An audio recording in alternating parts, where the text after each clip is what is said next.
Preston, and we're doing another roadmap segment. That would be William Lowe and myself. And tonight we're going to talk a little bit about the importance of thumb movement in hand recovery. Thumb is a really important thing. It's one of the things that you really need to get back in order to do much with your hand. I know, William, you've got some thoughts on this. So, as usual, why don't you start us off with some of your thoughts? Yeah, sure. So I think every stroke survivor, I think for every stroke survivor, this is something they need to know, because when it comes to regaining hand function, or if you're in a position where you're serious about regaining any kind of dexterity back, any hand dexterity back in your recovery after stroke, it's really important that you focus not so much everything on the fingers, but also pay some attention to the thumb as well. And the reason why I say this is because quite often when it comes to fine dexterity and having the ability to grasp and release an object, in other words, pick up an object and drop the object at the same time, a lot of the time, what dictates your ability to actually drop the object is your ability to control your thumb and your ability to move your thumb away from your fingers and create this space, which is basically called your thumb web space. So quite often when it comes to recovery after stroke, a lot of stroke survivors, they can't pick up objects because their thumb web space, in other words, the space between their thumb and their index finger, this giant space, it's not big enough to actually allow your other fingers to actually get around an object. So if you're picking up a cup of water or something like that, if your thumb muscles are not strong enough, or if you've got a lot of spasticity around your thumb and your thumb is coming in quite a lot like this and flexed in, it's going to be almost impossible for you to pick up an object and do any fine dexterity tasks, because you just don't have that control of the thumb. And this is, in fact, actually what separates us from the chimpanzees. It's because the reason why monkeys and chimpanzees, they can't make very sophisticated tools is because they can't really oppose their thumb at all. And the difference between humans and chimpanzees and monkeys is that obviously we can move our thumb in different planes. And because we can move our thumb in different planes, that allows us to do a lot more with our thumbs. In this case, being able to pick up an object and release it because we can move that thumb in different planes.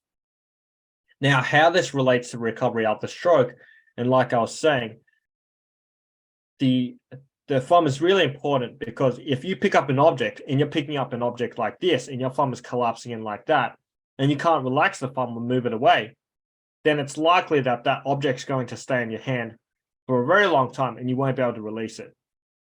If you're serious about opening up your fingers, quite often your thumb is going to lead a lot of the movement, because your thumb, because once your thumb relaxes, then that actually allows your fingers to actually relax at the same time. And if you do this yourself and you try to move your thumb down, you might notice that it's impossible not to move your index finger at the same time. And the reason why this is because at a very young age, when we're all babies, and when you think about babies, when they see something they like or see something that they're curious about, they tend to pick up the object leading with their thumb and their index finger at the same time. And so from a very young age, the way that the brain develops is such that that blueprint, which is used to control your thumb, works in tandem with the blueprint, which is used to control your index finger as well. So that means that when it comes to grasp and release activities where you're voluntarily opening up your hand, it's your thumb and your index finger which is initially going to take the lead. And then the other fingers just have to be loose enough to get around the object which you're trying to pick up in order for you to actually pick up the object at the same time. But when it comes to actually releasing the object, you don't necessarily have to relax all these fingers at the same time, but rather you only really need to relax the thumb to actually drop the object. If your thumb stays collapsed, then there's no way that you actually have the dexterity to do the fine motor activities which you want to do in order to actually get further in your recovery after stroke. So in other words, what I'm trying to say here is that if you're a fan of regaining fine motor control in your recovery after stroke and getting back a lot more dexterity. I think it's really crucial to really consider the thumb in your stroke recovery exercise program, and not just focus so much so on the fingers, because as important as the fingers are, even if your fingers are really loose, but your thumb can't relax and your thumb collapses in when you pick up an object, then it's likely that you won't, then it's likely that that object is going to stay very, very tightly tucked between your fingers and your thumb. And I mean, unless you're a fan of that, by all means, go for it. But what I'm trying to say here is, in order to get back more fine motor hand control in your recovery after stroke and dexterity, it's really crucial to work the thumb muscles, increase that web space between your thumb and your index finger, because like I said, your thumb and your index finger, they often initiate that reach pattern in recovery after stroke. And if you can learn how to relax the thumb and move your thumb in different planes towards your fingers, then that can do a lot for your recovery after stroke, especially when it comes to fine motor control and leaning more towards sophisticated tasks which you would have done before your stroke when you were using your hand as well. So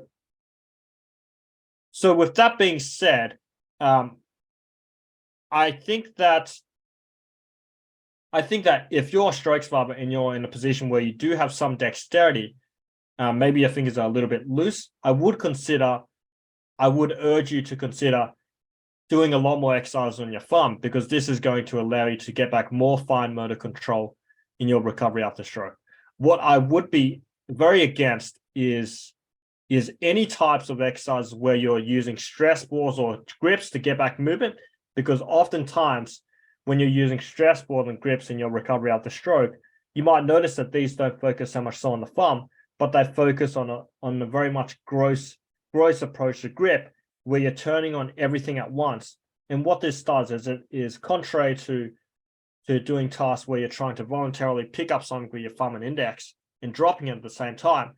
What this teaches the brain to do is it teaches the brain how to use too much mental effort or too much brain power to turn everything on to grip and pick up an object, rather than just isolating the key movements which it needs to actually pick up something, or in other words, that pincer grip which you need to pick up an object, just like you did before you had a stroke.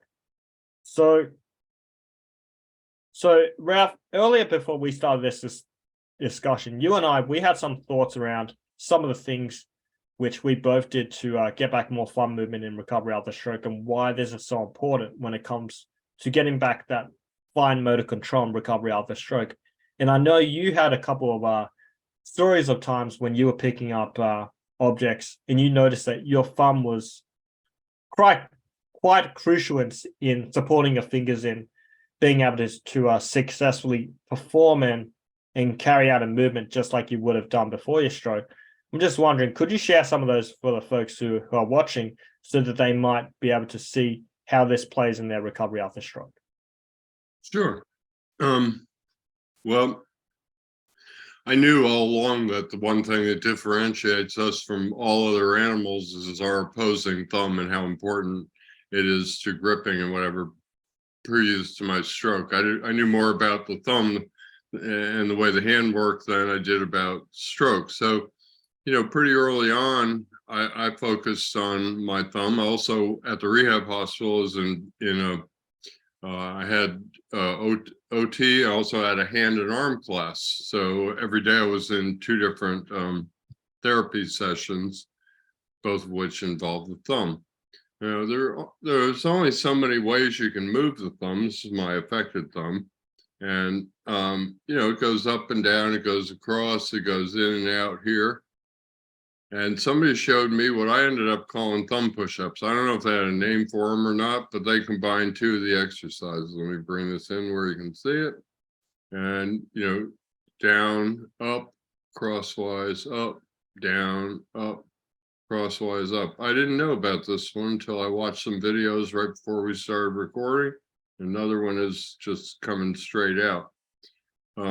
right before we started recording, I tried to figure out how to, make it into 3, and you can't, because you don't come back to here from, you just go out here, whereas the other 2, you come back to full extension.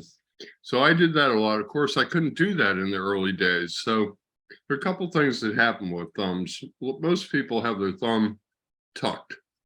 Most of the people I've seen have their thumb kind of tucked. A few people have it like stuck up here, like they're hitchhiking, and they can't move it down. If you don't have full range of motion, if it's stuck up, you can move it down. And then since it wants to go back, you can let go and move it back up. Trying, using mental imagery again, whenever you're moving anything passively, you want to try and remember to think about doing it and moving it with your brain. So if it wants to pop back up, you can let go of it and let it move up. If it wants to go back down, you can move it up and then let it go back down. I'm not sure, you're the occupational therapist, I'm not sure how that plays into that, but it's for me, it was a good way of getting the full range of motion when I couldn't completely do it with my brain yet. So I did a few things like that. I did the thumb push-ups. I did thumb exercises every single day of my recovery for at least a year. I did those thumb push-ups. I also did opposition once I could, all 4 fingers. When you do all 4 fingers, you got to repeat the pinky and index, because you go 1, 2, 3, 4, 4, 3, 2, 1, 1, 2, 3, 4. Otherwise, you go 1, 2, 3, 4, 3, 2, 1, 2, 3, 4. What's happening? These guys are only getting 1, while these guys are getting 2. So what else did I do? I had, once I got to where I could pinch, I use clothespins. Since then, I've decided that a chip clip is much better. They don't tend to roll on you like a clothespin rolls on you, and it's very frustrating, especially when you get down to your pinching with your ring finger and your pinky. Tell you what, you get a big old strong clothespin, you can't open it with your pinky and your thumb. What I did was I got the little teeny wimpy ones for the last couple fingers. What else did I do? I had a piggy bank. I made a piggy bank out of like a potato salad container, basically a plastic container with a lid. I cut a slot in it. And I picked up coins and oriented them and put them in.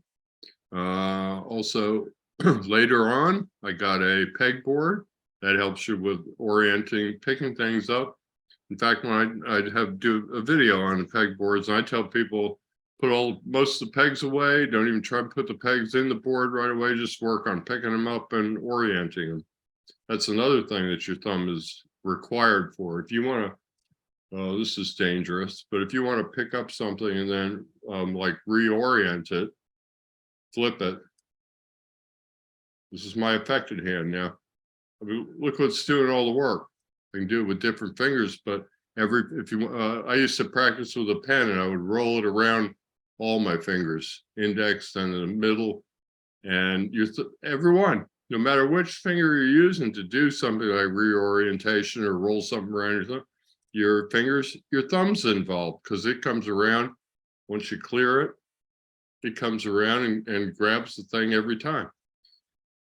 So yeah, I did a lot of work. I also did some stuff with basic plastic glasses. I used plastic glasses because I never knew if I was going to drop them or knock them over. And when we were talking earlier, William, you mentioned this again, and I try to do it again. Let's see if I can do this so people can see it. So when I come at it, my fingers are basically on it. I move my thumb in. I got my fingers away a little bit, but mostly I'm moving in with my thumb to grab it. And when I put it down, I let go a little bit. If I don't think about it, I put it down and let go of it. I do let go of it a little bit with that, but mostly with my thumb. And I did this over and over again. If I didn't like the way I put down my tea in the morning or something, I practiced with that. But I also got out these glasses and just picked them up, put them down, pick them up, put them down. Yeah, as well as my hand works, it's got some shake. And letting go is the trick. I mean, it's a lot harder to let go than it is to pick them up. So something as simple as a $1 plastic glass is like we were talking about last week, using things around the house, getting better with simple objects. There's a simple object that can teach you a lot about gripping and releasing. And, you can get all kinds of fancy devices that help you with that. But I found that the glass worked pretty well. So those are some things. I'm sure if we keep talking, I'll think about some others, or maybe you'll say something that prompts me to think about something. So why don't I toss it back to you, William? Oh, yeah, sure. So all those things you mentioned, Ralph, they're all really good things to do to obviously get back some fine motor control. And I mean, obviously, these are things which you did in your recovery after stroke. And I hope for all the folks who are watching this right now, you can obviously see how much of a role the thumb plays in your recovery after stroke, especially when it comes to getting back that fine motor control and that ability to actually have that dexterity that you probably had before you actually had your stroke. In other words, having the ability to use your hand in a functional way to do things which you typically would have done before your stroke. So as we can see by the way that Ralph picked up the glass, your thumb actually plays 90% of the role in that whole movement, in that your thumb dictates whether or not you're actually picking up the glass and whether or not you're actually releasing the glass at the same time. Now, if you're a typical stroke survivor who has a lot of tightness in your thumb is likely going to be bent in like that. And this is often the result of a lot of muscle tightness in the muscles which you use to flex the thumb from the tip.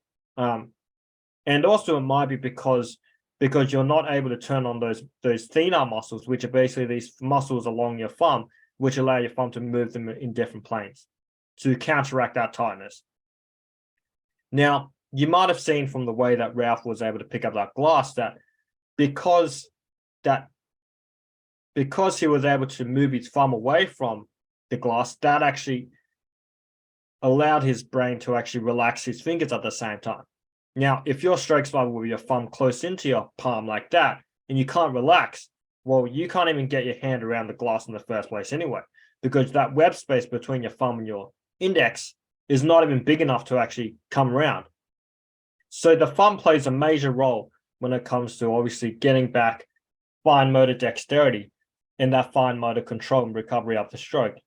And I would argue that it's probably even more important than the fingers, because like I said, even if your fingers are loose, if your thumb can't go back and forth between your fingers, then essentially you have a non-working hand in that you can only do this. And when you can only do this, there are only a couple of things that you can probably do in your day-to-day life. And as we can see, when you eliminate that thumb, then you pretty much can't do anything with your hand. You can't do any movements where you're actually picking up an object and dropping it if you're just relying on the fingers. So as important as the fingers are, the thumb plays a bigger role because it actually helps your brain to actually kickstart that movement of actually relaxing. Because like I said earlier, every time when you move your thumb, you can't help moving your index. And for all of you who are watching this right now, if you move your thumb downwards, you might notice that your index can't do anything but help but open. And so that leads me to another point in that when it comes to getting back more fine motor control in your recovery after stroke, you want to start with your thumb, because your thumb works in tandem with your index finger. And often when it comes to reaching and grasping activities, your thumb and your index finger actually initiate the movement of opening up your fingers. And it's not your fingers which do the opening. So your thumb and your index go first, and then your middle, your ring and your pinky, they only have to be loose enough to get around the object. But it's your thumb, but it's the space between your thumb and the index which dictates your ability to open up your hand in the first place. So I hope for everyone watching this that makes sense, in that it just goes to show how important the thumb is in your recovery after stroke, and how important the thumb and how crucial it is to just regaining that dexterity and that fine motor control and recovery after stroke. Now, earlier I was saying that there are some things you should avoid in your recovery, such as the stress balls. The reason why I stress that point, no pun intended, is because with stress balls, you're not really teaching your brain that fine motor control which it needs in order to actually get back a lot of that dexterity that you lost after your stroke. When you're doing activities where you're not actually actively having that fine control between fingers, such as your thumb and your index or your thumb and your middle finger, and you're just trying to do gross movements like power grips like that, you're not really teaching your brain how to do something you would have done before you had your stroke, but rather you're just taking on a more brawn than brain approach, which is something that Ralph and I talked about a couple of weeks ago, which is never conducive to recovery after stroke, because quite often in recovery after stroke, it's sophistication which moves the needle in recovery after stroke, rather than gross motor activities where you're just trying to bang out repetitions and you're just trying to squeeze out as much possible movement as you possibly can with your brain. Recovery after stroke is more, it also requires some cognition. And I would argue that when you're doing activities, and if you're going to be serious about your recovery, you want to consider using the thumb in your recovery or in your exercises for your hand, because like I said earlier, and like you saw with Ralph's exercises, some of these tasks which he were doing, they were very sophisticated and they required a lot of steps. They required a lot of mental processing that the brain had to go through in order to do the task. So with the cup, obviously we can see that Ralph's thumb had to get around the cup first before his fingers were able to actually grip the cup. And then likewise, he also had to teach his brain how to relax a signal from his thumb to actually relax and loosen the cup away from the fingers so that he could relax and drop the cup at the same time. So I hope that goes to show for everyone watching how important the thumb is to recovery after stroke, especially when it comes to fine dexterity, and how it can be a good starting point for anyone who wants to get back more recovery of their hand or more fine motor control in their recovery after stroke. All right. I thought of one other one. This will show you, it's going to show you how bad I am at this. I did practice it once or twice, a couple of times a couple of years ago, and I got better at it. So one time I picked up a full glass of water in a 16-ounce glass. So it weighed a pound. I wasn't worried about it falling out of my unaffected hand, my right hand. But, we tend to do this. And I put my pinky underneath it. So I scooted down. And I said, okay, well, what's the full thing there? It would be maybe starting with your fingers up top, like you grabbed it like that, and then moving them to the side and moving them down. Getting them underneath, then going back up. Takes me about 10-15 seconds to do that. Okay, watch this. This is my unaffected hand. First of all, if you grab it like this, you have a real problem. I could hold it underneath here and I won't have near as much problem, but that's cheating.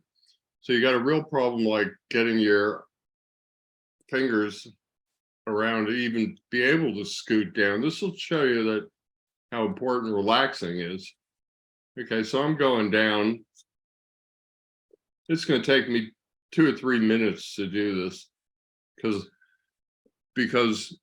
the fineness of in order to do it like this, I'm doing a very, very fine relaxation. I'm still holding onto the glass, but I'm relaxing my fingers enough to be able to dance up and down as much as I can do with my affected hand. Look at how terrible I was at that.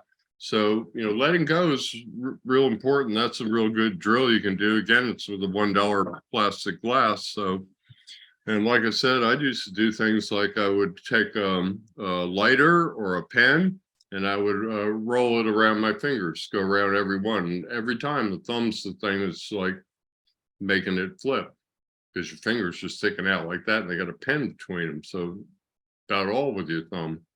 So getting that thumb moving is, real important. I did thousands of these darn thumb push-ups. And when I looked online, almost everybody, these were the two big motions. Crossing is a big motion, be able to come back. I always go the wrong way and zoom everything backwards. You'd think a smart person like me would be able to figure it out. I'd make a terrible dentist. They work in, mirrors all day long. I'd probably drill the wrong tooth. Anyway, that's mostly what I've got. You have anything else, William? Yeah, sure. I just want to add on to the exercise that you did in your recovery.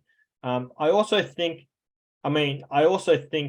that doing exercises to actually actively control your thumb movement and really strengthen that movement of getting your thumb downwards is actually also really important to recovery after stroke, because quite often with a lot of stroke survivors that I've seen, their thumb actually comes in and buckles in like that. And the reason why this is because the thenar muscles are not working quite well, and they're not able to regulate the signal from their brain, which allows them to overcome that tightness, which is allowing their thumb to go like that. So what I would encourage stroke survivors to do in this situation is find exercises where you can actually press your thumb down towards your index finger like that, as if you're grabbing something. And one exercise I suggest quite a lot is doing something like a credit card game. So for example, if you live with your spouse, what you would do as a stroke survivor is you would position the credit card between your thumb and your index finger, and then you would ask someone like your spouse to try and take the credit card away from you. Now your job as a stroke survivor is to keep a firm hold on the credit card without allowing your thumb to buckle. And what this will do is that will strengthen up the muscle in your thumb, which is used to keep the thumb straight and pressed against your index finger.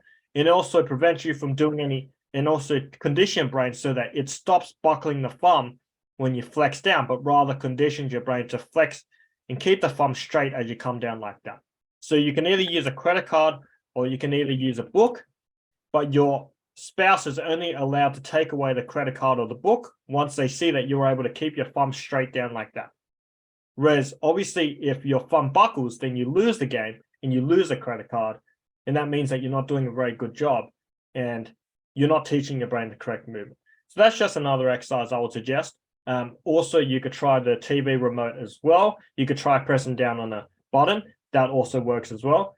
But when you have that movement of keeping your thumb straight and also being able to flex it towards your fingers and also relax, hopefully you can see in this roadmap, Ralph and I, we've demonstrated how important this is to doing fine motor tasks such as grasp and release exercises where you're picking up an object and you're dropping it, because you can see that your thumb plays not just a supporting role, it also plays a role of actually making sure you actually release and relax your fingers, because it initiates that movement in the first place. So that's basically the only thing I had left to add. And I'll just toss it back to you, Ralph, in case you had anything else that you want to add. No, just that just reinforce part of what you were just saying now, and that is, you're not going to be able to do much with your hand until you get that thumb moving, because the hand doesn't work. You could chop off these 3 fingers and you could still pick up a glass or pick up a quarter or a dime or a penny or pinch a chip clip or whatever. You can't do any of that without your thumb. You can't do much with your hand without your thumb. So it's really important to focus on it. With all hand recovery, I found that the survivors that seem to get quickest with their hand jump on it really early, like first week, and stay with it. So if you're a new stroke survivor out there, I would recommend that you like William and I are always talking about in this roadmap series, the whole purpose of it, set up some kind of a home program. Don't wait for physical therapy or occupational therapy to take 2 weeks to call you and then set you up for a week from Thursday, because now a month is gone. You can always start working on any of these passive movements, or if you have some active movements, if you get a little flicker or movement, you should work on building it up. And so I say, get the hand going early, concentrate on the thumb, because you're not going to be able to do much with your affected hand until you get that thumb working close to the way it used to work, to close to the way it's supposed to work, opposing. So that's it. Unless you got anything else, William, say goodbye to the viewers and thank you for your time. Yeah, no worries, Ralph. Nothing else from me to add. Thank you for having me. All right. Well, we'll see everybody on the next roadmap. And thanks for tuning in.